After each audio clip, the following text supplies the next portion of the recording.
dia, ótimo domingo para você ligadinho aqui na NDTV, direto da região norte do estado. Hoje eu trago os assuntos do agronegócio em Santa Catarina para você. Olha só o que a gente preparou para essa edição. Cresce o número de cidades que decretaram situação de emergência por conta da seca. Chapecó entrou para a lista por conta da forte estiagem que afeta a agroindústria de todo o Grande Oeste catarinense. Pesquisa nas lavouras busca entender a relação das plantas com o meio ambiente. E ainda, 14ª Vindima Goethe encanta moradores e produtores no sul do estado. E vamos ver também um moinho de uma família tradicional do Oeste que transforma produtos em farinha para o alimento. Esses e outros assuntos agora no ND Agro, que já está no ar.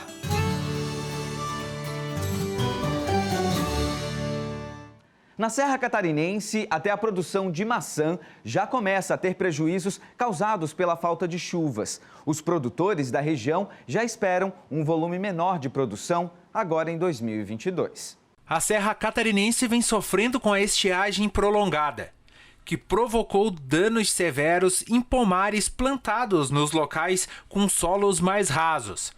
O calibre, que é o tamanho dos frutos, principalmente da variedade Gala, também está comprometido. Com isso, o volume de produção de 2022 deverá ser reduzido em consequência do problema. Em praticamente todos os pomares da nossa região a gente está vendo essa redução no tamanho dos frutos bastante expressiva, né? A gente precisa de frutos com maior calibre porque é hoje o que o mercado paga melhor, seria o melhor para os produtores, né? Remunera melhor os produtores. E nós temos muitos outros impactos, principalmente em áreas onde a estiagem ela acabou sendo mais severa. Se não chover regularmente, haverá danos não somente na produção de 2022, mas poderá também afetar a safra de 2023 em grande parte da Serra Catarinense, já que as flores que se tornarão maçãs na próxima safra são formadas nesse ciclo. A gente pode constatar esses danos irreversíveis que a gente tem nessa safra e também posterior às outras safras. Então, as ações que a associação vai fazer é buscar, junto ao governo do estado, linhas de créditos emergenciais e também postergar financiamentos que o produtor tenha, porque a safra a gente já sabe que está comprometida. Então, é uma situação realmente muito grave. Já em 3 safras a gente já teve 2 grandes secas, então isso já vem se repetindo na nossa região, causando esse transtorno muito grande aí para os nossos produtores. O problema da estiagem já vem afetando muitos pomares na região. A falta de chuva vai causar um grave problema em várias culturas. Além da maçã, hortaliças e pecuária também preocupam com o agravamento da seca.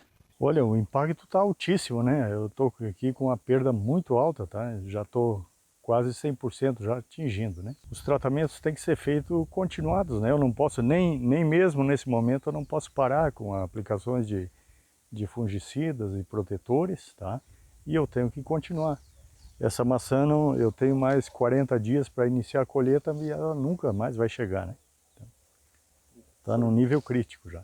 Uma reunião de emergência foi realizada entre as prefeituras de Urubici, São Joaquim, Bom Jardim da Serra e Urupema, junto com a AMAP, EPAGRE e órgãos ligados à agricultura para debater soluções e enfrentar o problema.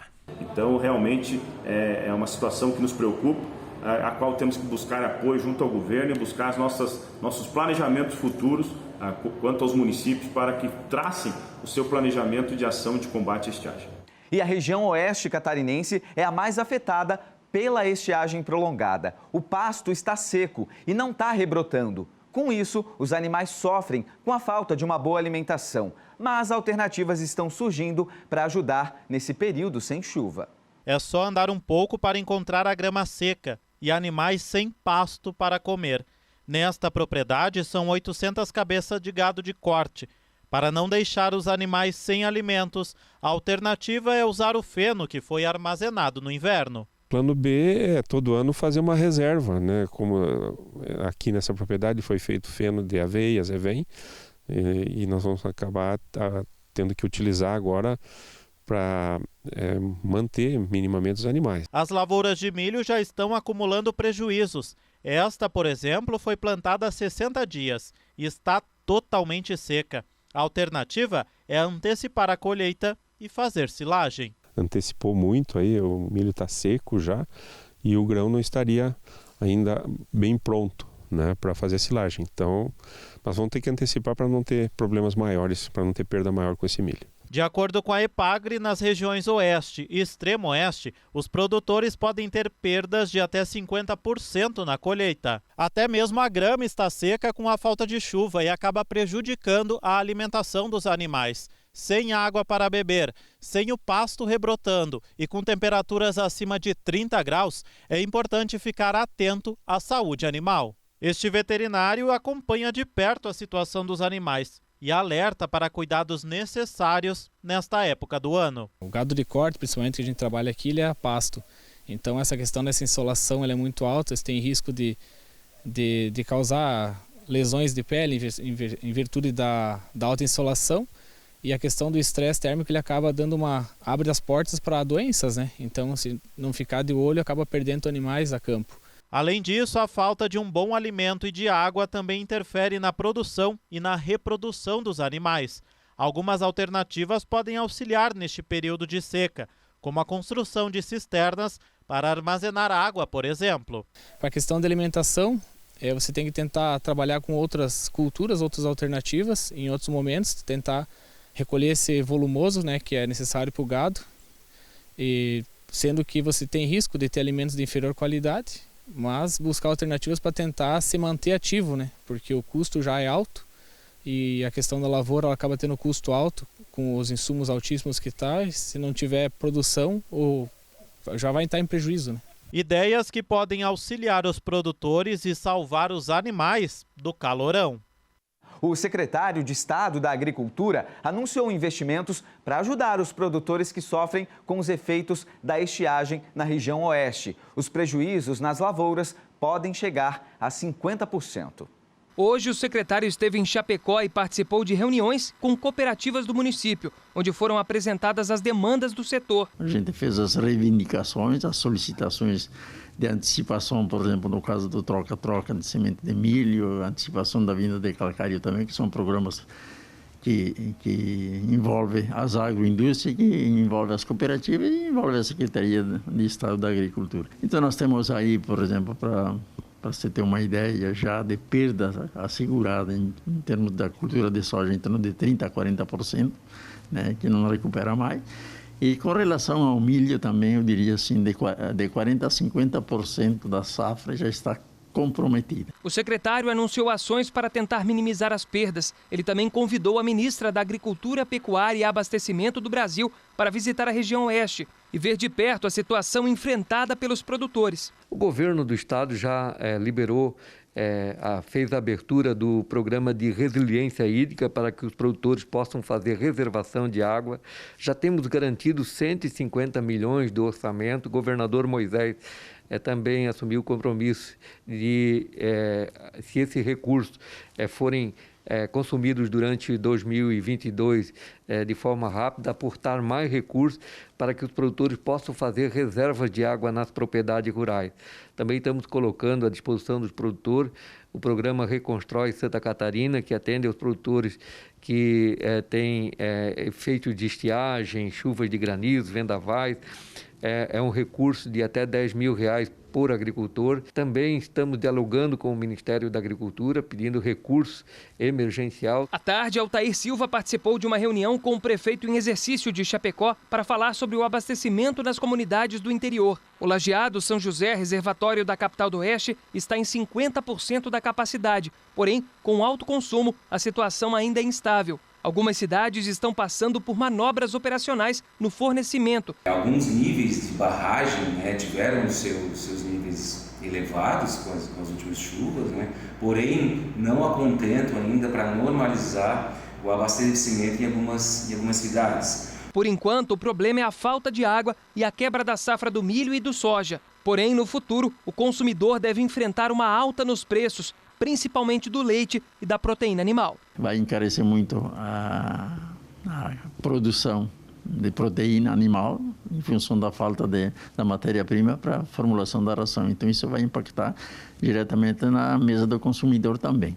E a gente continua acompanhando essa questão da estiagem aqui em Santa Catarina. Agora a gente muda de assunto para falar que o grande desafio do agricultor é produzir mais no mesmo espaço. Para isso, é preciso investir em pesquisa e também tecnologia. Na cidade de Caçador, a Universidade do Alto Vale do Rio do Peixe conduz experimentos para buscar altas produtividades no cultivo do milho e do soja. Época de safra é tempo de renovar a esperança para novos plantios e fartas colheitas. Mas além de grãos, lavouras de Caçador também estão semeando conhecimento. Nesta área foram testados diferentes cultivares de milho e soja. Um propósito de levantar informações de qual é o híbrido que tem maior ou entrega o melhor rendimento de grãos, ou os híbridos, né, que entregam melhor potencial de rendimento de grãos, para que a gente possa ter informações suficientes, né, no futuro para indicar para os produtores. A Uniarp conduz a pesquisa em parceria com diversas instituições em 4 estados do Brasil. O que se quer é entender cada processo e as peculiaridades das áreas plantadas. Esse projeto ele está sendo executado em 60 locais em 4 estados do Brasil: Rio Grande do Sul, Santa Catarina, Paraná e São Paulo. Para cada lavoura existe a melhor cultivar, ou seja, nós precisamos entender e colocar na prática a interação genótipo-ambiente que vai permitir às lavouras de soja e de milho ter altas produtividades. Como que a gente maximiza a eficiência no uso de recursos? Conduzindo ensaios diretamente na lavoura do produtor, ao longo de anos, e entendendo qual é as cultivares que têm maior estabilidade e quais são as cultivares que têm maior adaptabilidade. Não só avaliar potencial de rendimento, mas sim o potencial de rendimento como um ponto importante, mas também resistência e tolerância a doenças, né? Biotecnologias que estão embutidas, como resistência a diversos herbicidas, né? Um ou mais, ou sem tecnologias, né? Biotecnologias, que são os pontos importantes.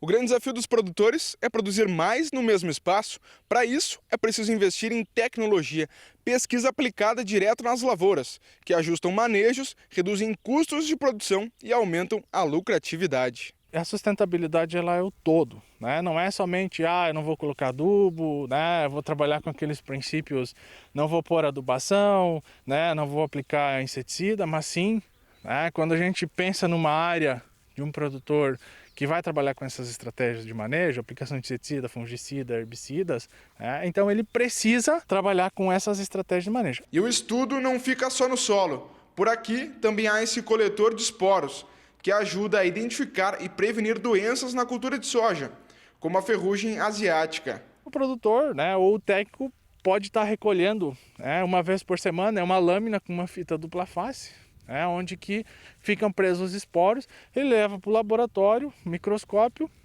e faz a identificação. Se altas produtividades nas lavouras não é uma receita exata, a tecnologia e a pesquisa são o insumo certo para que as sacas sejam cheias. Para a gente ter resultados realmente fidedignos à realidade do produtor, nós precisamos sair das instituições de pesquisa, ir até o produtor, identificar dentro da lavoura dele quais são as regiões que têm a maior representatividade de toda a fazenda, de toda a propriedade, e nesses locais está instalando experimentos. Quanto mais ele investir em pesquisas, quanto mais ele investir, em conhecimento, consequentemente ele vai melhorar o lucro da sua propriedade.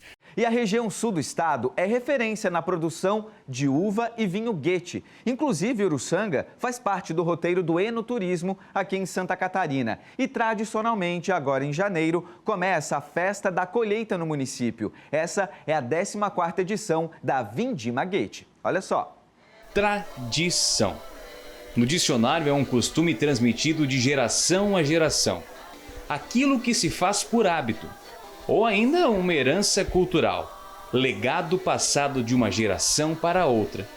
Talvez seja a principal forma de definir a Vindima Guete, festival de celebração à uva Guete em Uruçanga, no sul do estado. Para o viticultor Matheus Damian, a nova geração tem um papel importante. A gente tem que lembrar os nossos antepassados, né? Porque a gente tem uma história muito rica e sempre está inovando, né? Então a gente procura muito isso, associar técnicas mais antigas de produção com técnicas mais modernas e realmente poder divulgar esse novo vinho Goethe para o mundo inteiro. Né? Inovação. Auxílio que os produtores recebem da EPAGRE na otimização de sementes e de como realizar o plantio até a colheita. Juntamente com a Extensão Rural e a Pesquisa Agropecuária, disponibilizamos, entregamos aos produtores de uva Goethe um manual de produção da uva Goethe que vai desde o plantio até a vinificação da uva, com instruções, com anos de pesquisas que foram desenvolvidas e foram compiladas num documento que foi disponibilizado para a cadeia produtiva, para os produtores, para qualificar e melhorar ainda mais aquilo que eles já são bons em fazer, que é a produção de vinho e produção de uva. A Associação dos Produtores da Uva e do Vinho Goethe, a ProGoethe, está muito otimista para a safra de 2022. Estamos com bastante entusiasmo, porque as pessoas, né, a maioria delas sendo vacinadas, né, contra essa pandemia, né? Então hoje as pessoas elas estão buscando sair de casa, onde que elas estão buscando cada vez mais chegar até nós, ainda mais que esse evento ela é um circuito entre outras vinícolas. Mesa farta, família em volta e todos aproveitando a culinária e a cultura italiana. Não é diferente na 14ª Vidma Goethe em Uruçanga, onde todos se reúnem à volta da mesa e em busca do fruto, da uva Goethe. A uva Goethe de Uruçanga é referência em Santa Catarina. E os vinhos e espumantes produzidos com esta variedade são uma combinação perfeita com a gastronomia da cidade. É um produto raro, de singular importância, tendo em vista que nós temos uma indicação geográfica. Essa conquista levou mais de 10 anos, através da EPAGRE, foi um projeto grandioso que hoje nos permite, através da uva, através do vinho Goethe, nós capitalizarmos e potencializarmos o viés econômico. E o convite para a 14ª Vindima Goethe, realizada no mês de janeiro, é feito por quem faz parte desta grande festa. Visite Uruçanga de 7 a 30 para conhecer aquilo que a gente tem de melhor, que é a nossa uva Goethe, o nosso vinho Goethe. Sendo que a gente tem um ponto alto no dia 14 e dia 15, na Praça Anita Garibaldi, no centro de Uruçanga. Vai ter música, pisa de uva, vinho, polenta, toda a gastronomia reunida, né? Um bom vinho é poesia engarrafada e combina muito bem com outra tradição da cidade, a música italiana.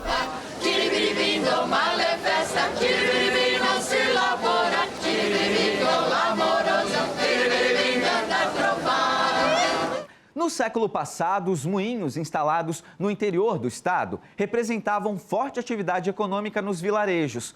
Os produtos eram moídos e transformados em farinha, para daí sim servirem de alimentos. No oeste, a comunidade Barra do Luciano não deixa desaparecer essa tradição trazida pelos imigrantes italianos. No interior de Santa Catarina, muitos costumes trazidos pelos imigrantes italianos são motivos de orgulho para as famílias agricultoras.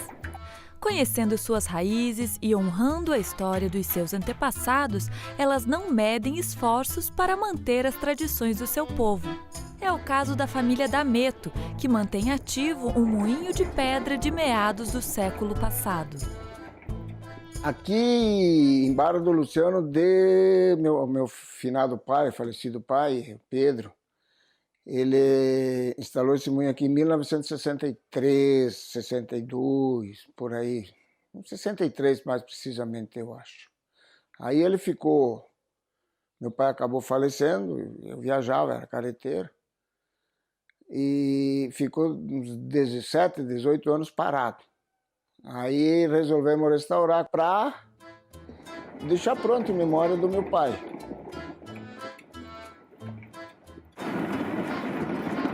Bom, esse moinho aqui, a pedra, ela tem mais de 100 anos.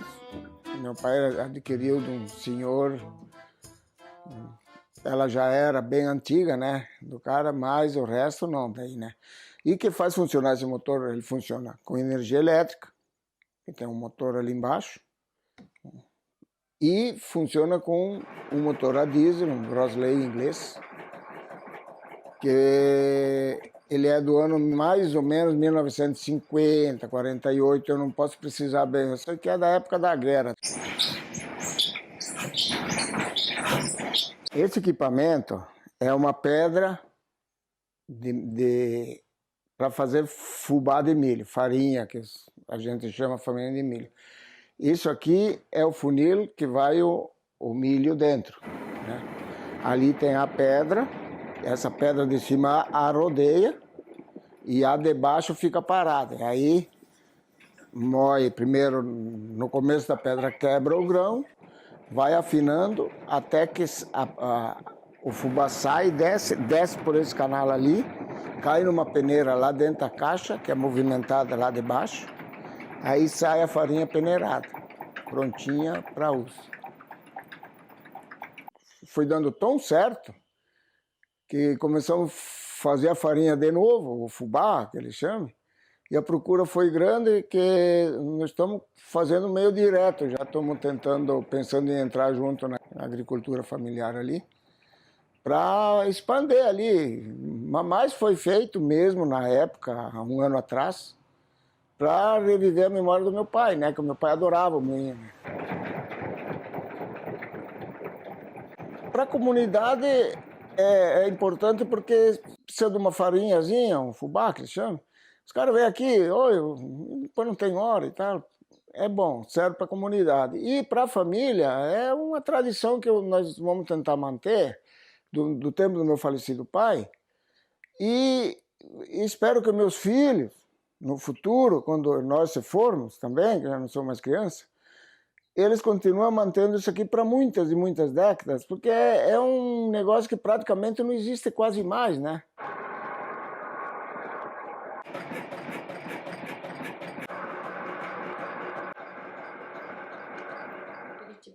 Esse moinho é importante, tipo, para a comunidade, para a Barra do Luciano, toda a nossa região, porque antigamente tinha esse aqui e um vizinho nosso, né? Então o pessoal vinha de longe, como meu pai comentou antes, trazer o milho para fazer o fubá, ó, farinha que a gente chama, né, de milho, né? Então a ideia é conservando as coisas, a gente tem muita coisa guardada antigamente, gosta de coisas antigas, né? É algo que a gente não pretende vender, pretende estar mantendo, né, o moinho, esse motor, que é uma relíquia para nós, na verdade.